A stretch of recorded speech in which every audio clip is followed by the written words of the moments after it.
Hi everyone, welcome back. So today what we're going to do is a follow-up session from the first one. So what we're going to do is to import a head bust 3D scan and having a box here. But what we're going to do today is to study how we can play reflections and also apply a glossy material to the standing box. And what we're going to do next is to render it out to Photoshop, do a bit of post tricks, and then we can render it out for presentation. Remember to check out the Pinterest board as well to get inspiration from artists and sculptors and how they go about lighting their sculptures, and just observe how lights can affect the overall details and silhouette of the work. So the first thing what I need you guys to do is to go to the downloaded folder and then go to day 2. So in day 2, you're going to see the 3D model that we'll be using today, the head bust. And if you want to find out more about the model, you can click on the link, the 3D scan file. And this file has been reduced from about 2 million polygons to about 130K polygons, so it's easier for you to work with. And also the files that I've saved in Photoshop and also Dimension, so you can open up and check out what I've done as well. So let's get started. Cool. So the first thing what I need you guys to do is to import the 3D model. You can do it this way, like what we did from the first session, to go to File, Import, and get a model. Or you can hit the plus icon right here, and you can import your content, and then choose how you want to import images or lights or materials, right? So there are 2 ways to do it. So we're gonna use the first one, the File, Import, 3D model, okay, and look for the 3D model that we're going to use for today, right? The bust 13K model. Awesome. So if you can't find your model, make sure you press F to frame, and now the model is here. Sometimes over like really large, so it's kind of disappear. Also, the second thing what you guys need to do is to turn on the real-time preview, so it's easier for us to navigate around the 3D space. So turn it off. All right. And just to recap, if we press 1, you can rotate around the selected model around the scene. Press 2, you can pan around up and down, and then press 3, you can zoom in and out, right? So super easy. So again, just like what we did for the first session, we just need to just drag and drop the box into that. But what I did now is to double click on it. So what it does is when you double click on the assets, it will snap right into the middle of the scene. So that way it's also a good indication for me to know like where it's right in the middle of the scene. All right, so press V to select the model. I'm just gonna put it up there.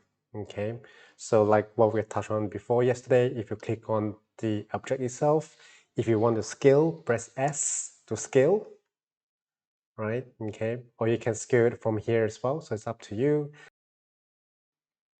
Right, so if you want to scale it like at the same time, I can activate the constraint proportions, and then from here, right, it's very easy for me to control from here.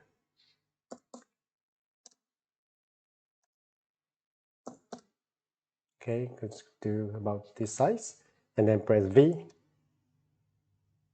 Okay, so I'm gonna press 1 and just navigate around and set this model on top of the box. But now it's really hard because I'm in the perspective view. All right, so I'm gonna go to camera and switch the view to top. All right, so now top view, if I press on the cube, right now I can see the cube. If it's really hard for you to see it, you can go to environment and turn the background to say black. All right, so that way it's easy to see my models because they're in white. So I go to my cube and press V, right? So now I can navigate around, sort of put it right here in the middle. If I want to go back to perspective view, I can just press 1 and now it will turn to perspective view, and then press V. I'll just set this bust on top of it.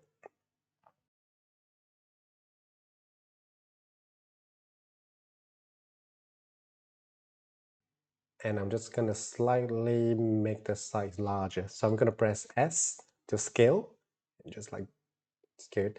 And the reason now you can see it's scaling together is because I didn't turn off the constraint proportions, right? So I'm going to Control Z and turn off constraint proportions. And now when I scale, I can scale it on the x-axis. And press V, I can, navigate it and make sure I got it. Awesome. So the next step, what I want you guys to do is to frame it into a portrait mode. So again, just to revise, press V and press on the proportions parameters. And if you go to the right side of your screen, you can see the properties. So I'm going to do is the width. I'm going to make it 600. All right. And then the height, I'll just make it 1,000. Awesome, right? And if I want it to snap to the middle, I can just go to fit canvas, and then the canvas will be constrained to your screen size. Also, not forgetting the resolution, I want to set it to 300. So in case I wanted to print. Cool, so the next step is to frame my model. So again, if you look at the perspective, it looks like a wide angle lens and you want to change it, remember to go to camera, right? And for your camera perspective, just leave it to, even 0 is fine, but just leave it to like 10. All right, and press F, right? Make sure you select the sculpture. So I'm gonna rename it to bust and press F. So now it's easier to navigate. But for now, I feel like it looks really weird in terms of the perspective. So I really wanted to have a little bit of that perspective, the angle, right? So like, like a 25 millimeters lens. So what I'm going to do is go to my camera and just increase the field of view. Maybe I'll just make it like 25. Okay, and I'm going to zoom in. Well, it looks better to me. And what I'm going to do now is to press V, select the box, right? And what I'm going to do is to resize it. So I'm going to click on the cube and the scale, and I'm going to do 4.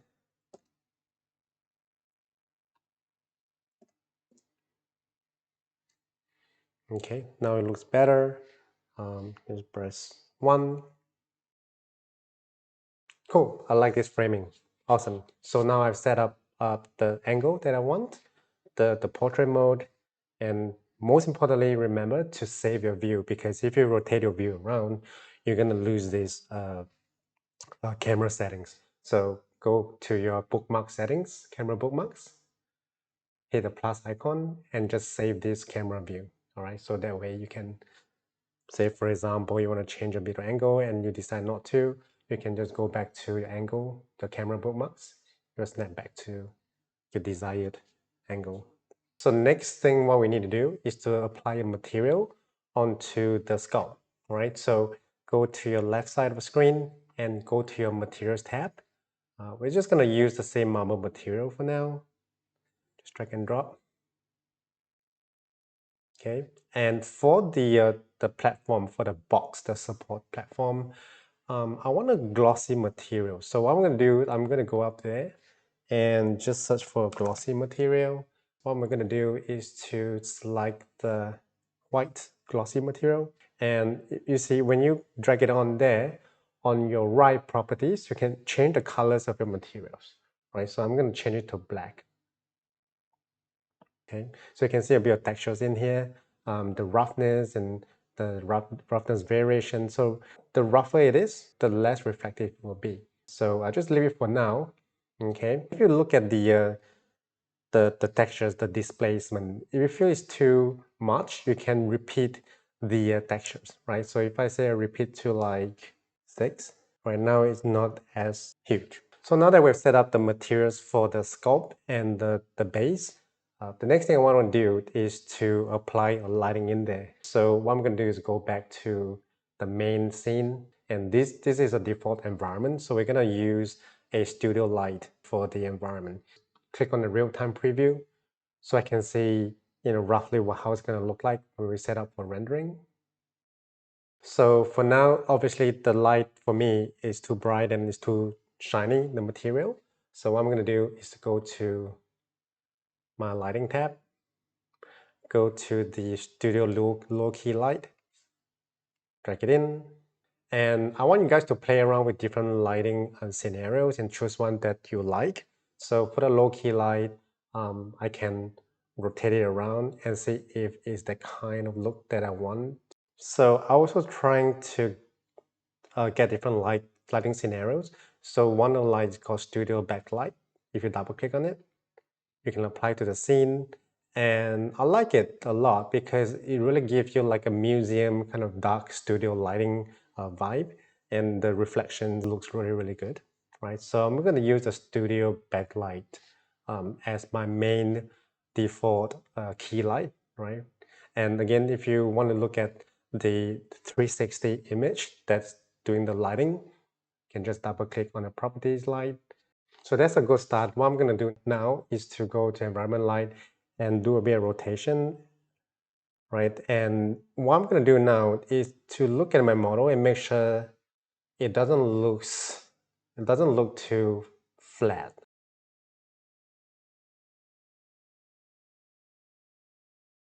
Well, it looks pretty good. Just with one, image-based lighting, I can get quite a good photorealistic look to it.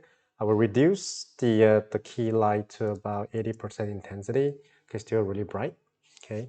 And the next thing what I want to do is I like this sort of asymmetrical kind of backlighting effects, but I want to like push it more. I want to enhance it more to push the model out from the dark background. Okay, so next step, what I want to do is to go to my directional lights and bring in a circle light. And just like what we've learned before in session 1, I want the light to affect the back of the head, like the back to illuminate like the cheekbones and the neck. So to do that, what I need to do is to rotate the model around first, and then click on the directional light, the rim light, and it's very important to rename it as well. So I'm gonna call it right rim. Okay, and I'm gonna use the target lighting tab and click on areas that I want it to illuminate. And what I'm going to do next is to introduce another light to light to key the back of the rim light from the left of the model. So again, I'm going to drag in a circle light, hit on the target mode, and just target on the left side of the sculpt. We can adjust the details later. And again, right now, I'm just going to call it left rim. So go to the camera bookmarks and click on view 1. Awesome. So now what I'm going to do is go back to the right rim light and perfect the lighting angle, right? So again, I can rotate it. You can see the effects of it, right? So what I'm trying to do is to accentuate the curves of the cheekbones and the neck. And I can also adjust the height of the light. That's pretty cool. And what I'm going to do is to reduce the intensity as well. But before I do that, I want to also have a bit of colors to it, just like, like a blue, a light blue light. So I'm going to go to blue, just a little bit, a tint of it. All right. And again, on the left side of the sculpt, the left rim, I'm going to do the same. Just going to rotate it around, find an angle that I like. And I'm going to change it to the colors to a slight tint of blue. Awesome. I like that the light is accentuating the curves, even the ears, the highlighting the protrusion of the scalps, the cracks, and the neck as well. I like the angle now. So now I'm just going to adjust the brightness because I still feel it's too bright. So I'm going to go back to my environment light and just reduce it to say like 50% intensity, and go to say the right rim. I can reduce it slightly, and on the left rim light can change it to 60. I still feel it's a little bit bright, so I can reduce it more. Awesome. So the next thing what I want to do is to focus on the reflection of the sculpture on this pedestal, right? So it's looking good so far. So what we're gonna do is to select the cube. And in the cube itself, you can see under actions, the material selection. So select the material and it will bring you to the properties tab. All right, this is the place where we can control how the reflection will look in the scene. So if I turn up the roughness tab, you can see now that it looks sort of like, because without the roughness, right, it looks very metallic, like super shiny, almost like a super shiny marble. So I like to introduce a bit of roughness. So is the reflection a bit diffuse,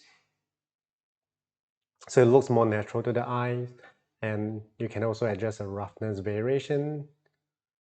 So it's looking good so far. I'm going to go back to the overall scene tab. So if you go to the cube and go all the way down under bevel, you click on bevel. Right now it's super rounded. Set the radius to 0.2. All right, and press V, select the model. So now you can see there's a bit of bevel in there. If you like the look, go for it. So I'll just turn it off for now. So this is it. Really quickly, we have imported a model into the scene. We have a box in the scene, introduced a couple of materials onto there, have a studio light in there, and a couple of spotlights or rim lights, have a bit of settings, and now we are ready to render, to export it to Photoshop. So go to your render tab on the top left hand corner, right? And again, current view is fine. You can name it to the file name that you want, and choose high, the highest quality. Set up PSD to 16 bits because you have like billions of colors to play with, and save it to a directory that you like and hit render. Awesome. So when the render is done, just go to your lower bottom right and open up Edit in Photoshop. Cool. So again, just recap, we've got two render layers, images. So the first one, render image, has got a bit of grain, right? Which looks not bad. And we have the reduced noise render from Dimension, and we've got the depth information that you can use it to create a depth of field or a focus point and a shadow depth of field, right, with the information. So the first thing we want to do is to simply just bring back some color information into the highlights and adjust a bit of shadows, a bit of exposure settings to wrap this up for final presentation. So first thing what I'm going to do is to click on the render image, right? Make sure I select the layers and go to my adjustment layer. And what I'm going to do is to select selective color. And I'm going to go to the whites, and using the black channel, I'm just going to tweak it, right? Just to bring back a bit of information. And I can also play with the hue as well, right? So you can see I can change the hue of the highlights as well this way. Okay, so I want to introduce a bit of that kind of a bluish green color into it, right? And then I'll choose blacks, right? The shadow areas, and again, just play with the contrast, right? If I want, I can also play with the hue as well. And then go to neutrals, the midtones, and just do a final adjustment, color hue to the image. Awesome. So what I want to do next is to darken the bottom corner of the image, right? So because I want the focus to be on the face. So what I'm going to do next is to introduce exposure, right? So I'm going to go to adjustment layer and then go to exposure, right? And then just reduce the exposure. Okay, all right. And the next thing is using the mask itself, I'm just going to go to gradient, right? Make sure I click on the mask of the exposure, and using black and white channel of the gradient tool, I can introduce the exposure just to the bottom of the image. And because it's a gradient, it's more subtle. And if it's too much, I can also use opacity to reduce it this way.